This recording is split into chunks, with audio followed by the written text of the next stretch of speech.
사람이 가장 크게 무너지는 순간은 칼로 찌르듯 날카로운 말 때문이 아니라 믿었던 사람에게 마음을 빼앗기고 그 마음을 함부로 짓밟혔을 때입니다.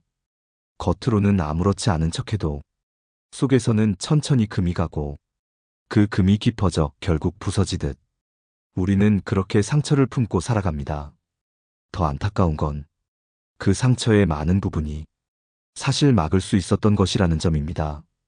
상대의 말에 바로 반응하지 않고 한 발 물러서 생각할 여유만 있었어도 그렇게까지 깊이 베이지 않았을 겁니다.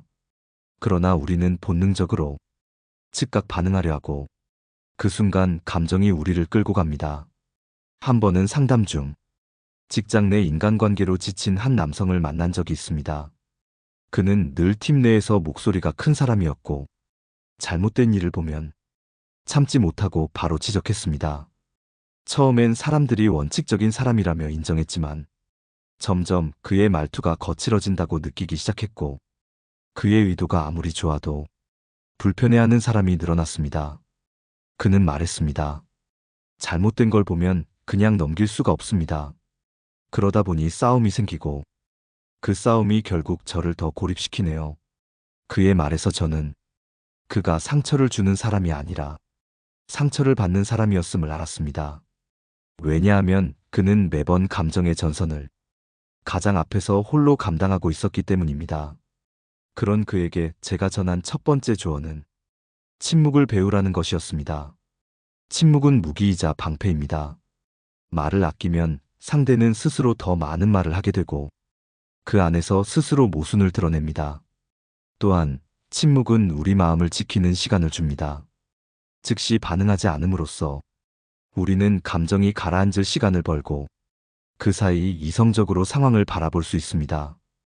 칼 융은 침묵은 내면의 힘을 확장시키는 방법이라 말했습니다. 침묵은 비겁함이 아니라 스스로를 다스리는 절제입니다. 그리고 절제야말로 상처받지 않는 사람의 첫걸음입니다.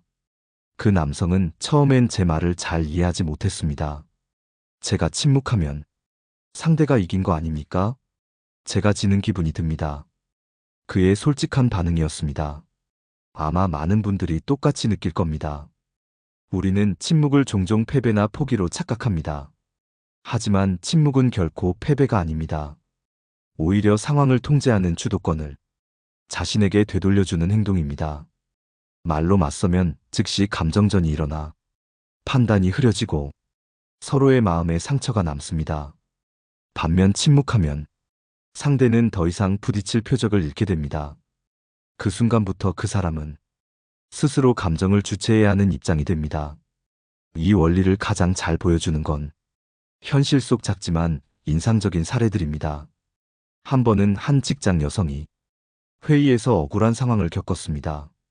자신이 하지 않은 실수를 떠안게 되었고 누군가는 비꼬는 말까지 던졌습니다. 예전 같았으면 즉시 반박했을 그녀가 그날은 조용히 메모만 하더니 회의가 끝난 뒤 차분히 팀장에게 사실관계를 문서로 전달했습니다. 며칠 뒤 상황은 깔끔히 바로잡혔고 그녀는 불필요한 논쟁 없이 오히려 신뢰를 얻었습니다. 침묵의 힘은 이렇게 감정 소모를 줄이고 평판을 지키는 데 있습니다. 사람들은 결국 말보다 태도를 기억합니다. 언성을 높였던 사람보다 조용히 대응했던 사람이 더 신중하고 믿을만하다고 평가합니다. 칼 융은 무의식 속에 있는 그림자는 침묵을 통해 드러난다고 했습니다. 즉, 침묵은 상대의 본성을 드러내는 거울이기도 합니다. 말을 줄이면 상대가 스스로 어떤 사람인지 보여주는 시간이 열립니다. 그 시간을 견디는 것이 어렵지만 그 안에서 여러분은 상처받지 않는 힘을 기르게 됩니다. 침묵과 함께 또 하나 중요한 것은 무심함입니다. 여기서 말하는 무심함은 무관심이나 냉정함과는 다릅니다. 마음의 거리를 두되 상대를 완전히 배제하지 않는 태도입니다. 즉, 상대의 말과 행동을 내 감정의 중심에 두지 않는 힘입니다.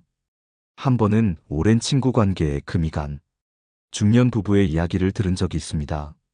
아내는 늘 친구의 부탁을 들어주고 기념일마다 챙기고 심지어 힘들 때 경제적으로도 도왔습니다. 하지만 어느 날 그 친구가 자신을 뒷담화했다는 사실을 알게 됐습니다. 배신감과 분노가 치밀었지만 그녀는 곧 깨달았습니다. 내가 너무 많은 걸 기대했구나. 그 기대가 나를 이렇게 흔들고 있구나. 그녀는 그날 이후 관계를 완전히 끊지 않았지만 마음을 덜 쓰기로 했습니다. 예전처럼 모든 부탁에 응하지 않고 기념일 챙기는 일도 줄였습니다. 대신 함께할 때는 여전히 웃으며 대했고 필요 이상으로 관계에 힘을 쓰지 않았습니다. 몇 달이 지나자 그 친구는 오히려 더 조심스러운 태도를 보였고 서로의 거리는 건강하게 유지되었습니다. 무심함은 이런 힘을 줍니다. 상대의 반응이 내 하루를 좌우하지 않게 하고 그 사람의 기분이 내 자존감에 영향을 미치지 않게 합니다. 이것은 무관심이 아니라 자신을 지키기 위한 경계입니다. 칼 융은 당신이 세상에 부여하는 의미가 곧 당신의 고통이 된다고 말했습니다.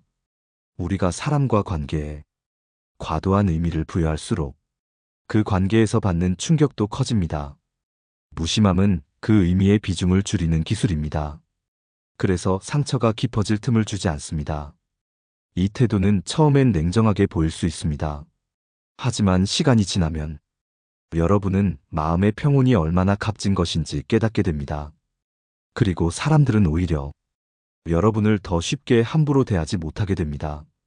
침묵과 무심함이 왜 이렇게 강력한 힘을 가지는지 심리학적으로도 충분한 설명이 가능합니다. 칼 융은 인간의 무의식을 보이지 않는 깊은 바다에 비유했습니다. 그는 우리가 타인과의 관계에서 상처받는 이유를 내 안의 그림자가 자극받기 때문이라고 말했습니다. 그림자란 내가 인정하지 않거나 숨기고 싶은 나의 일부입니다. 누군가의 말이 우리 마음을 크게 흔드는 건 그 말 속에 내가 불편하게 여기는 진실의 조각이 들어있기 때문입니다. 예를 들어 능력을 의심하는 말에 격분하는 건 내 안에 나는 부족하다는 그림자가 존재하기 때문입니다. 이 그림자를 마주하지 않으면 우리는 계속해서 누군가의 말에 흔들리게 됩니다. 침묵은 이 그림자를 드러내고 객관적으로 바라볼 시간을 줍니다. 즉시 반응하지 않음으로써 그 말이 정말 나를 향한 공격인지 아니면 내 불안이 만들어낸 반응인지 구분할 수 있습니다. 무심함은 한 걸음 더 나아가 그 그림자와 거리를 두게 합니다. 저건 내 이야기가 아닐 수도 있다는 여유를 줍니다. 또한 침묵과 무심함은 관계의 주도권을 되찾아옵니다. 사람들은 감정적으로 반응하는 상대보다 차분히 반응하는 사람을 더 신뢰합니다. 말과 감정을 아끼는 태도는 상대에게 이 사람은 쉽게 흔들리지 않는다는 인상을 줍니다. 그 인상은 곧 여러분을 함부로 대하지 못하게 하는 보이지 않는 울타리가 됩니다. 칼 융은 또 이렇게 말했습니다. 타인을 변화시키는 가장 강력한 방법은 그를 있는 그대로 바라보고 나 자신을 변화시키는 것이다. 침묵과 무심함은 상대를 억지로 바꾸려 하지 않고 나를 단단하게 만드는 과정입니다. 결국 이 과정이 여러분을 상처받지 않는 사람으로 성장시킵니다. 심리학자들의 연구에서도 침묵과 무심함이 인간관계에서 주는 효과가 뚜렷하게 나타납니다. 하버드대의 대인관계 연구에서는 논쟁 중 침묵을 선택한 사람이 대화를 더 유리하게 이끌 확률이 높았다는 결과가 나왔습니다. 그 이유는 간단합니다. 말을 멈추면 상대는 침묵을 메우기 위해 더 많은 말을 하게 되고 그 과정에서 감정이 누그러지거나 스스로 논리의 허점을 드러내게 되기 때문입니다. 무심함 역시 유사한 효과를 냅니다. 감정적 반응이 없으면 상대는 의도했던 만큼 여러분을 흔들 수 없습니다. 특히 누군가가 도발하거나 감정을 자극하려고 할 때 무심한 태도는 그들의 전략을 무력화시킵니다. 그들은 이 사람은 쉽게 자극되지 않는다고 느끼며 점차 공격을 줄입니다. 칼 융은 인간관계에서 내면의 힘은 외부 반응의 절제에서 나온다고 했습니다. 말과 감정을 절제하면 내면의 힘이 차곡차곡 쌓입니다. 이 힘이 쌓이면 더 이상 모든 말과 행동에 상처받지 않게 됩니다. 왜냐하면 그 순간부터 여러분은 상황을 해석하는 주체가 되고 상대의 태도는 단지 참고 정보일 뿐이 되기 때문입니다. 실제 사례로 오랜 직장 생활을 하며 수많은 갈등을 겪은 한 CEO가 있었습니다. 그는 예전엔 누군가 자신을 비난하면 긴 이메일로 해명하거나 회의에서 목소리를 높이며 맞섰습니다. 그러다 어느 순간 그게 모두 에너지 낭비라는 걸 깨달았습니다. 그 후 그는 감정적인 대응 대신 사실과 데이터로만 짧게 답하거나 때론 아무 말도 하지 않았습니다. 몇 년이 지나자 그는 회사 내에서 쉽게 흔들리지 않는 사람이라는 평판을 얻었고 불필요한 충돌은 거의 사라졌습니다. 결국 침묵과 무심함은 여러분의 감정을 지키는 방패이자 신뢰를 쌓는 도구입니다. 이 둘을 습관화하면 사람들이 여러분을 대하는 태도 자체가 달라집니다. 침묵과 무심함의 힘을 더 깊이 이해하려면 그 안에 숨겨진 심리적 경계의 개념을 알아야 합니다. 심리적 경계란 내 마음의 안전거리를 설정하는 것입니다. 물리적인 거리만큼이나 정신적인 거리도 중요합니다. 이 거리가 무너지면 타인의 감정이 곧 내 감정이 되고 그때부터는 상처가 필연적으로 따라옵니다. 칼 융은 타인의 그림자를 짊어질 필요는 없다고 했습니다. 우리는 종종 누군가의 불안, 분노, 불만을 내 몫처럼 떠안습니다. 가까운 사람일수록 그 짐을 지는 것이 관계의 의무처럼 느껴집니다. 하지만 이건 착각입니다. 그 사람의 문제는 그 사람의 것이고 여러분의 몫은 여러분의 삶입니다. 심리적 경계는 침묵으로 강화됩니다. 즉시 반응하지 않고 상대의 감정과 내 감정을 분리하는 것. 이것이 경계를 세우는 첫걸음입니다. 무심함은 그 경계를 유지하게 해줍니다. 불필요하게 감정에 투자하지 않음으로써 내 영역을 지킬 수 있게 됩니다. 저는 상담에서 종종 이런 질문을 받습니다. 그럼 사람을 멀리해야 한다는 건가요? 아니라는 게 제 대답입니다. 침묵과 무심함은 단절이 아니라 관계를 건강하게 만드는 필터입니다. 필터가 없으면 모래와 먼지가 함께 흘러들어와 물이 탁해지듯 경계 없는 관계는 결국 서로를 피폐하게 만듭니다.